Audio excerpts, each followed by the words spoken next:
himself multiple times, and the world has applauded every version. Like, oh, don't worry. So I was like, okay. Then Danny goes and goes, dude, I'll give you $10 if you French kiss her. What would you stick your tongue in my mouth or some? What must It wasn't very as to whether or not, you're kissing on the show. To me, I think what makes it work is, I know.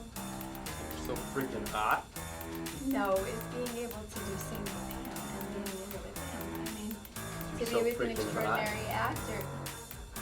Stop it now. Silly goose.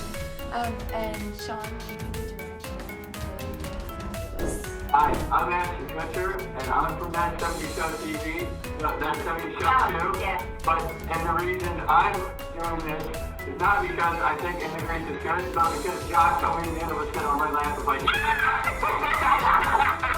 Ashton Kutcher's journey to fame is the most classic Hollywood story. From a small-town model, to a Hollywood star, to a tech investor, to an activist, he has reinvented himself, but now someone is pulling back the curtain. Jim Caviezel, the man who has never been afraid to speak truth to power. Jim is revealing what he knows about Ashton Kutcher, and his words are shocking. Listen, guys, I was so, Ash was attractive, and I was a 14-year-old little girl, and I was extremely scared for my life. Sure. And he was very nice about it. He was I huff and I puff and I blow the duff down. Hilary Duff is in Lizzie McGuire. She also has an album out. She's going to be in a movie called Cheaper by the Dozen. And she's one of the girls that we're all waiting for to turn 18, along with the Olsen twins. Caviezel says Kutcher has been pretending to be a nice guy, but beneath the surface, he is evil. Kutcher's connections to controversial figures like Diddy Oh, no. $10. You're making it sound like it was like really, okay, Dan, we had a little side bet going. yeah. Like, Which one? and his comments about underage people have sparked massive public scrutiny. Now, the backlash is here, and his public persona is being reevaluated. So buckle up as I reveal what Jim Caviezel exposed about Ashton and why he is speaking now. Jim Caviezel has never been a significant part of Ashton's early life. That woman's was eventually found. I think he's known as the Hollywood Ripper. And Ashton's statements to the police and Ashton's statements on the stand were lies.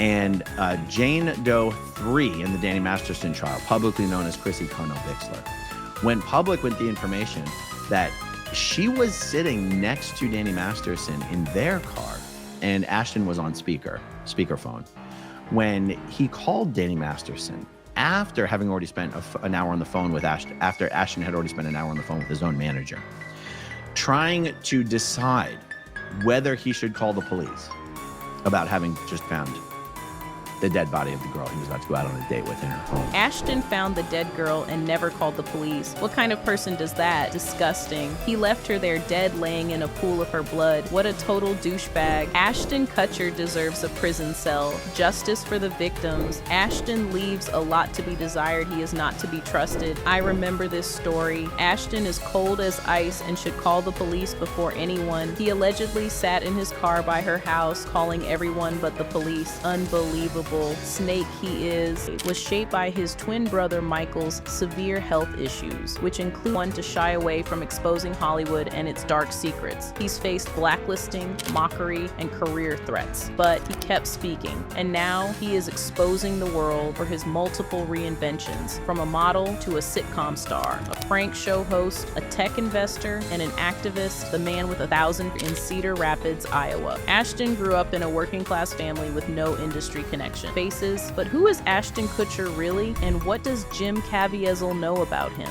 To one of Hollywood's biggest stars, a celebrity known.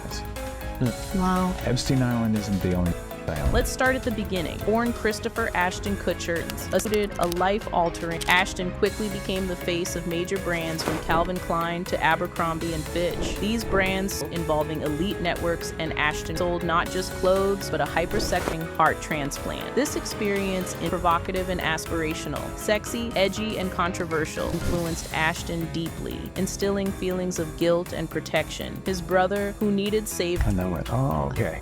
Now I understand what we're up against. And Ashton couldn't do anything to help, and that guilt never left. Some say that guilt shaped everything he did after. His transformation began in the late 1990s, when he was discovered at a local bar and entered the modeling world. Lifestyle of American youth culture, crafted to be. But here's where things get interesting. Abercrombie & Fitch was owned by Les Wexner, the billionaire founder of L Brands, Victoria's Secret, Bath and Body Works, is the man who gave Jeffrey Epstein power of attorney over his financial empire. He handed Epstein his $77 million Manhattan mansion, which Epstein used to kickstart his criminal empire. The FBI later labeled Wex as Epstein's co-conspirator. Wexner's retail empire later became scrutinized due to his ties to Epstein. A figure at the center of a global scandal, Kutcher was the face of one of Wexner's brands, a connect, especially due to Masterson's involvement with Scientology and subsection worth noting. Now, this was a door that may have opened others. He began meeting actors during his modeling shoots, and long after that, he became an actor as well. Be honest, are you pissed you didn't think of Zoolander first? No, but I do want to say, if you look in the top support he received from fellow Hollywood stars, including Ashton Kutcher and Mila Kunis. In letters to the judge asking for lenient... right hand corner of that photo of my abs that look phenomenal, I don't know what happened to those, you'll see a guy in the background. If you really look close, you might see Superman, because that is Tom Welling, and that is when I met Tom Welling for the first time, before he moved to Los Angeles and stayed at my house. Kutcher's acting breakthrough came with his role as Michael Kelso on that 70s show starting in 1998. The show was a commercial success and created drink that evening, but when Ashley didn't answer his calls, he swung by the house and tells the jury, "I knocked on the door, there was no answer. Knocked again, and once again, no answer." He adds, at this did lasting professional and social networks, including friendships with cast members like Danny Masterson and Mila Kunis, whom Ashton later married, but these relationships later became sources of controversy, subsequent criminal convictions. Masterson was convicted of the R word, and he got sentenced to 30 years to life, and Ashton Kutcher was his friend, his co-star. Danny Masterson is now also a convicted... I thought was red wine spilled on the carpet, adding, "I didn't really think." The actor also admitted he was worried he would become a possible suspect, his fingerprints on the victim's door. 10 days ago, he was jailed for 30 years for his violent crimes. But what's been revealed since his sentencing is the leniency for Masterson. The married couple described their friend more like a saint than a sinner. They said he was a role model and an exceptional character. Not surprisingly, their comments have caused outrage. Now, you don't need Jim Caviezel to point out the obvious. At this point, I pretty well assumed she had left for the night and that I was late and she was upset. Ashton testifies that when he went to Elleren's house, all the lights were on, adding, "It was a little bit of a mess. I saw what..." Ashton Kutcher's life has been riddled with controversies and very dark, unanswered questions. Let's start with a night that changed everything. On February 21st, 2001, Ashton was scheduled to go on a date with a young woman named Ashley Elleren, but he mysteriously never saw her. One-time sitcom actor and Church of Scientology devotee when he was supposed to. Ashley was tragically unalived inside her own home. Ashton testified that he arrived at her apartment. He knocked on the door, but there was no answer, so he left. His fingerprints were found at the scene, but he was never accused of wrongdoing. Describes the night 18 years ago when his friend and romantic interest, Ashley Elleren, was stabbed 47 times. Kutcher says the two had plans to meet for a drink. Gargiulo's attorney, Daniel Nardoni, tells him, "Don't worry, you're not a suspect." Some online speculation and cryptic social media posts have fueled rumors over the years, but no credible evidence links Ashton to the crime. Still, the timing is haunting. He was supposed to be with her. He arrived just after, and his fingerprints were there. Questions remain, even if no charges were filed. But Ashley Elleren is not the only girl in Ashton's life who died under questionable circumstances. Ashton's former girlfriend girlfriend, actress Brittany Murphy, passed away in 2009. The official cause was pneumonia, with contributing factors, but her death, along with her husband's similar untimely passing just months later, has been the subject of ongoing speculation. Many people have never really bought the official cause of death because a lot of things leading up to her demise just didn't add up. Over the years, many conspiracies have linked Ashton to her passing away. No evidence, but plenty of questions. Let's put this in perspective. Ashley Ellerin unalived on a night Ashton was supposed to be with her. Brittany Murphy passed away under circumstances that still don't sit right with many people. 2 women, 2 deaths, 1 man connected to both. Coincidence or something else? Jim Caviezel says it's not a coincidence. He says there's a pattern. Dear Ashton, I know the secrets. Diddy and Wexner, the reevaluation of his persona has begun in earnest. Who is Ashton Kutcher really? And why does he keep ending up next to powerful men? The internet has fueled speculation, fringe theories, cryptic posts, questions that won't go away, reflecting a broader pattern of skepticism towards celebrity narratives. The public has learned the smiling face on your screen is often not the same person behind closed doors, and Ashton The role model keeps for you. Role model being Danny Masterson. Ones that would end you. Did you forget I was there? You were on speakerphone the night you called Danny on February 21st, 2001, which is the night of Ashley Ellerin's murder. I heard everything. I heard the plan. In my opinion, you're just as sick as your mentor.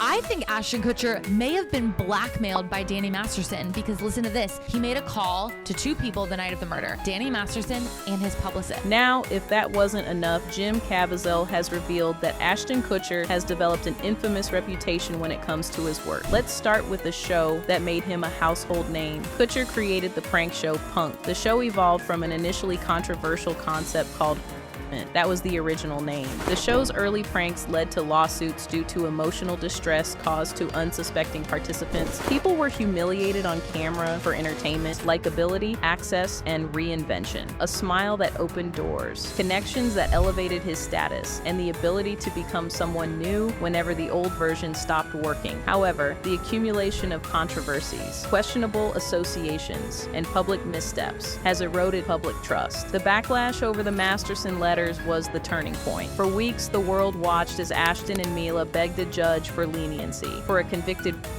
calling him a role model. The public did not forget, and they have not forgiven. Combined with renewed scrutiny of his connections to figures like Kutcher is the latest example. Ashton Kutcher's story, and when they fought back, they had to hire Lloyd Fight Child Thorn, an organization that has done really well. And yet he was friends with Les Wexner, who enabled Jeffrey Epstein. He was friends with Harvey Weinstein, who dozens of women. He was friends with Danny Masterson, who is now in prison. He partied with Diddy, who is under federal investigation for f***ing. The contradiction is glaring, and the public has noticed. One cannot fight f***ing with one hand and embrace with the other. Ashton's journey underscores the challenges celebrities face in maintaining authenticity amid the pressures of fame and influence, but it also offers a lesson. You cannot build a career on likability alone. Eventually, the truth comes out. The associations you keep, the people you defend, the lines you refuse to cross, they define you. So we'll leave you with this question. Can Ashton Kutcher be trusted?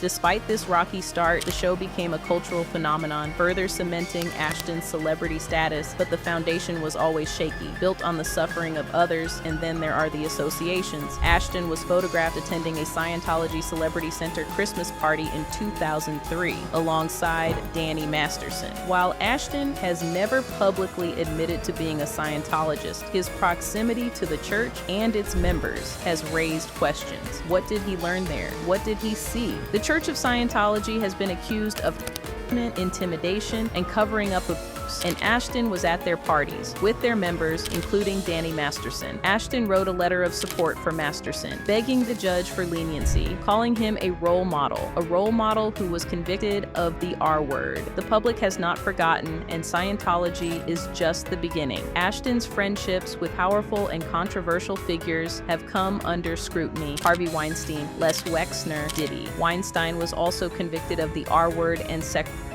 Wexner, Epstein's benefactor, actor was named an FBI co-conspirator. Diddy under federal investigation, accused of what do these men have in common, and why was Ashton Kutcher friends with all of them? While no direct evidence links Ashton to criminal activities associated with these individuals, his proximity to them has fueled public speculation, a pattern of association that is hard to ignore. Where there's smoke, there is often fire. Ashton Kutcher's career has been built on three things. He is one of a multifaceted public figure whose rise to fame involved navigating complex social, corporate, and political networks. While he achieved success across various domains, his proximity to controversial individuals and incidents has complicated his legacy. Not his talent, not his success, his associations, and the choices he made. The breakdown of his carefully constructed image illustrates something important. Public trust can erode over time, especially when personal actions conflict with public advocacy. Here's a man who built an organization is he the activist he claims to be, or is he just another Hollywood actor who got caught?